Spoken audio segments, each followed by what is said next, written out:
Hi, today we are going to be talking about my practicum experience and my 20 leadership hours done in the Rexburg Journeys facility. And we are going to talk a little bit about correlating that experience to one of our professional issues topic within the recreation therapy field.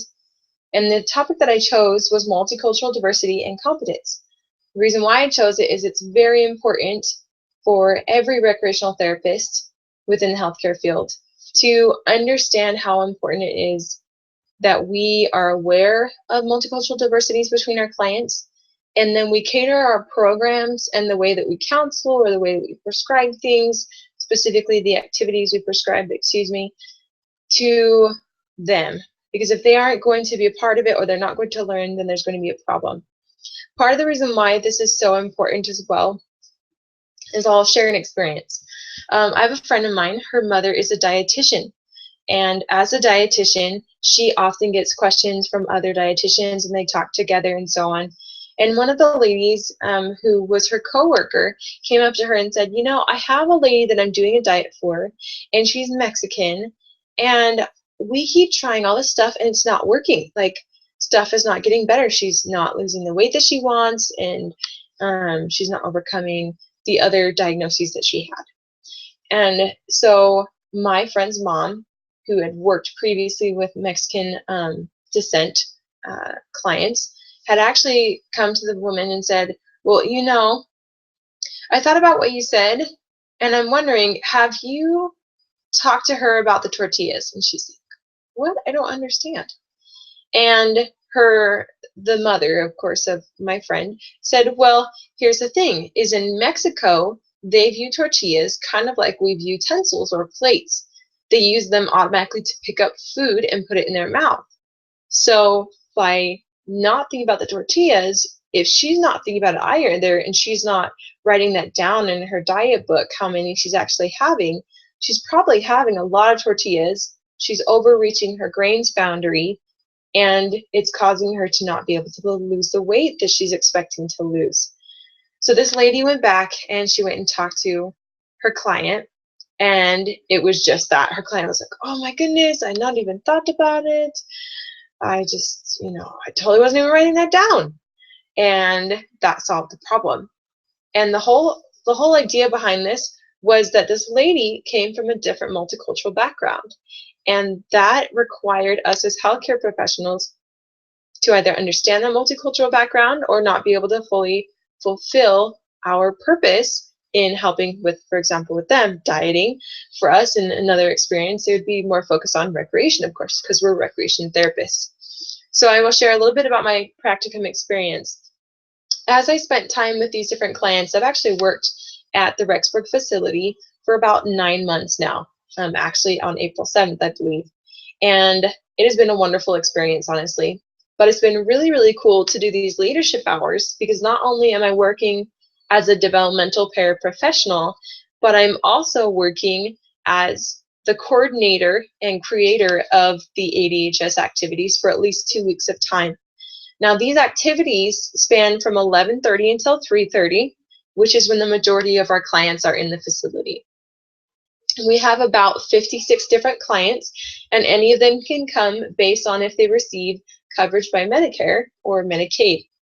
And because of that, some of them do participate, some of them don't participate from coverage, and others do or do not participate based on how high functioning they are. A lot of times, the more high functioning clients, they want to go do other things, which makes sense. But we provide ADHS activities, which is adult day health services activities, from 11:30 to 3:30 on Tuesdays and Thursdays. And the majority of our clients, which we regularly have about 20 to 30 of them that participate, love these activities. So I recognize that when you're planning an activity, you have to think of a couple of different things. One of them being, what do your clients want? Now I'll talk a little bit about how that connects back to multicultural diversity and that as an issue of having competence in a little bit when I correlate it with that topic. But for right now, we're just going to focus on the fact that we want to focus on what people want. If you don't focus on what your clients want to do or desire to learn about or gain skills in, then they're not going to pay for your activity, they're not going to participate, and so there's really no point in planning or coordinating or implementing this activity. So I think about that first. The next thing I think about is holidays. Holidays are very important to clients. A lot of them are very much lower functioning, and so they're more like kids, and so holidays are a big deal. That's exciting for them. And so I wanted to make sure that it stays exciting and something that they can connect with others on, because everybody likes the holidays, and that's basically when you can kind of act like a kid. The third thing that I want to think about is honestly each of their disabilities. Not only do they have the multicultural backgrounds that make them different, but all of our clients have a different diagnosis, and that provides for some extreme diversity across their functional independence. And so I had to honestly think a lot about, okay, what kind of activities did they want? The holidays that were coming up was I went and planned activities for the week of St. Patrick's Day. And then I also went and planned a space week because it was the week before there was any holidays going on in March. And it was really exciting. They were super, super excited. A couple of things that I learned from this, though, I was able to create 1 4-hour time of for the activity, was that they would learn all about space. I wanted them to understand things before they went to the planetarium on that coming Thursday. And then they got to watch black holes in the beautiful planetarium dome theater that we have at BYUI. So when we spent that time together and we learned about the different planets, and some of my clients asked more questions, others just wanted to take the time to create their planets on the paper plates by painting it and so on, like we had provided. And that really was a fun experience because each person got to practice their creativity skills, and others who wanted were able to learn about the planets that they were creating. Another way that we did it was I recognized that everyone needs snacks. Most of the time, the clients would get really upset.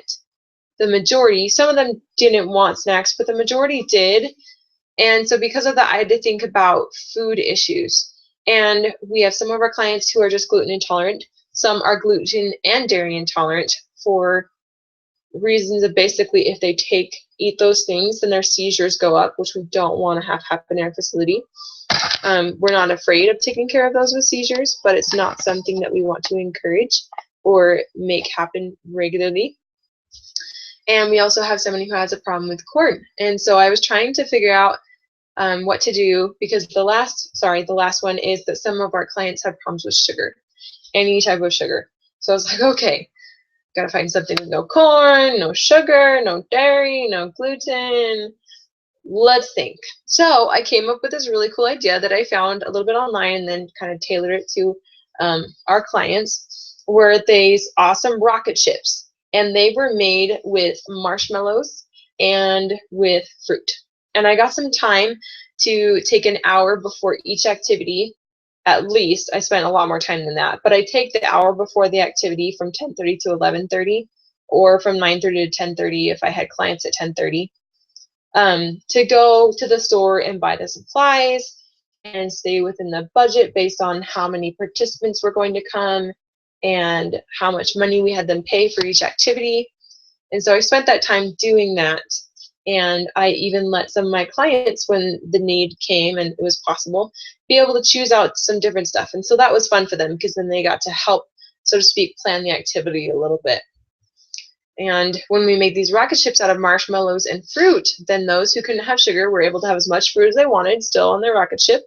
And you take a kebab and you put these fruit pieces on, and the pineapple is all the fire on the bottom, and you put a strawberry on the top so you have a nose on the rocket, and you put marshmallows and stuff in between.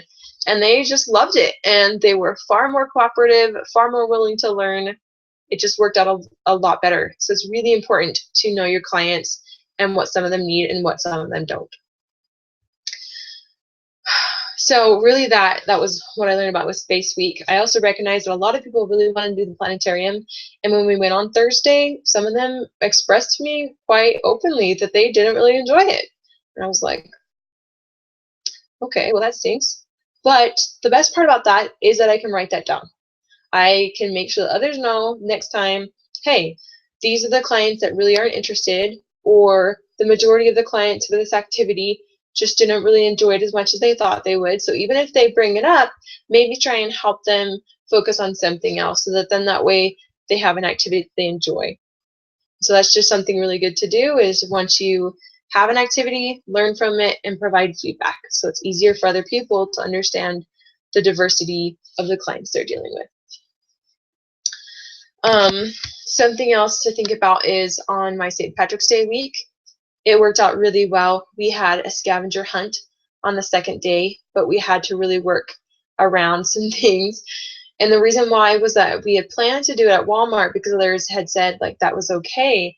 And when I went to make sure that I could have everything set up and ready to go, I was told that that wasn't allowed and that the managers would basically escort us out if we were to show up. And I know that they understand that we aren't rambunctious and crazy like everybody else is, but something they shared was if they say yes to us, they have to say yes to everybody else. And that makes sense.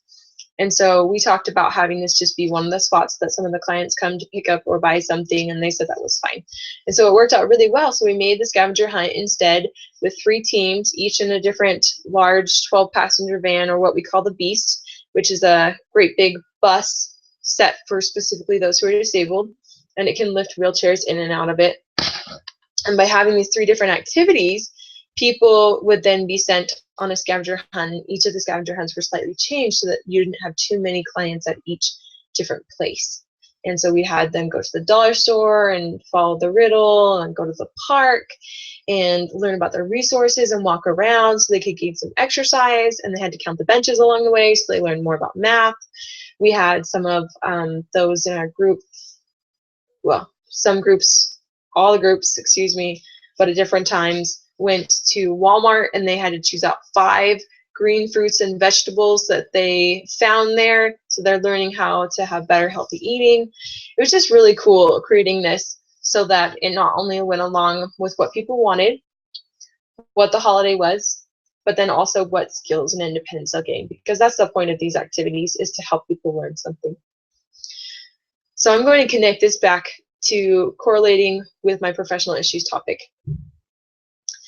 So with my professional issues, one is that we understand cultural competence is super important because, as Purnell taught in his book published in 2012, that we are now expected as any healthcare professional to be culturally competent.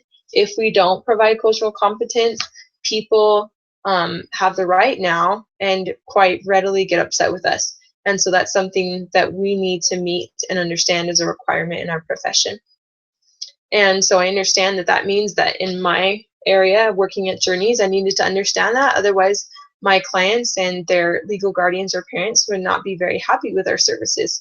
And so I had to take that into account as I planned activities.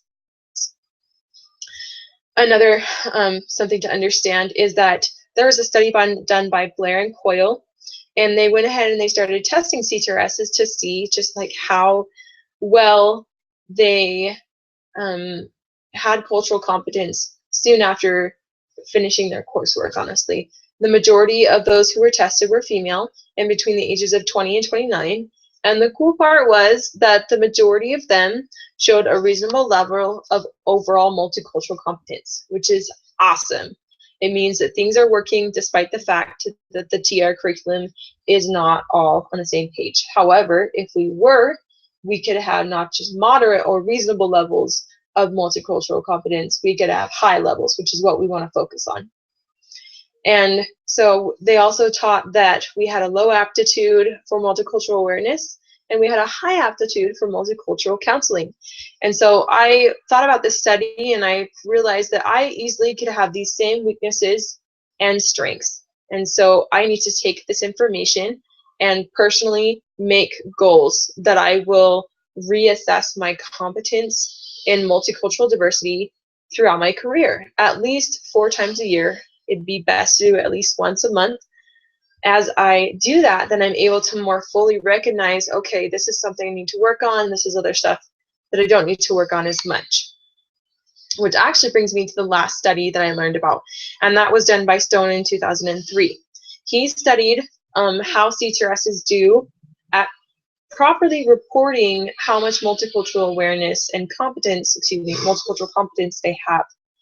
And so he went ahead and had them do a whole bunch of like different classes and stuff, and then he had them report on their competence, and he compared that to their actual performance in these classes, and it showed that the way they reported was correct with how they were actually performing in the class.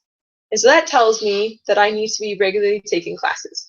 Because if I'm regularly taking multicultural competence courses throughout my career, I can be aware of what my strengths and weaknesses are, and I can properly report how well I am at multicultural competence and diversity understanding. And then I can be able to actively maintain my multicultural competence and improve. And so that is how I connected multicultural competence and diversity back to my professional experience doing 20 hours at Journeys. And so I hope that you've enjoyed this presentation and that you've learned a lot. Thanks again. Goodbye.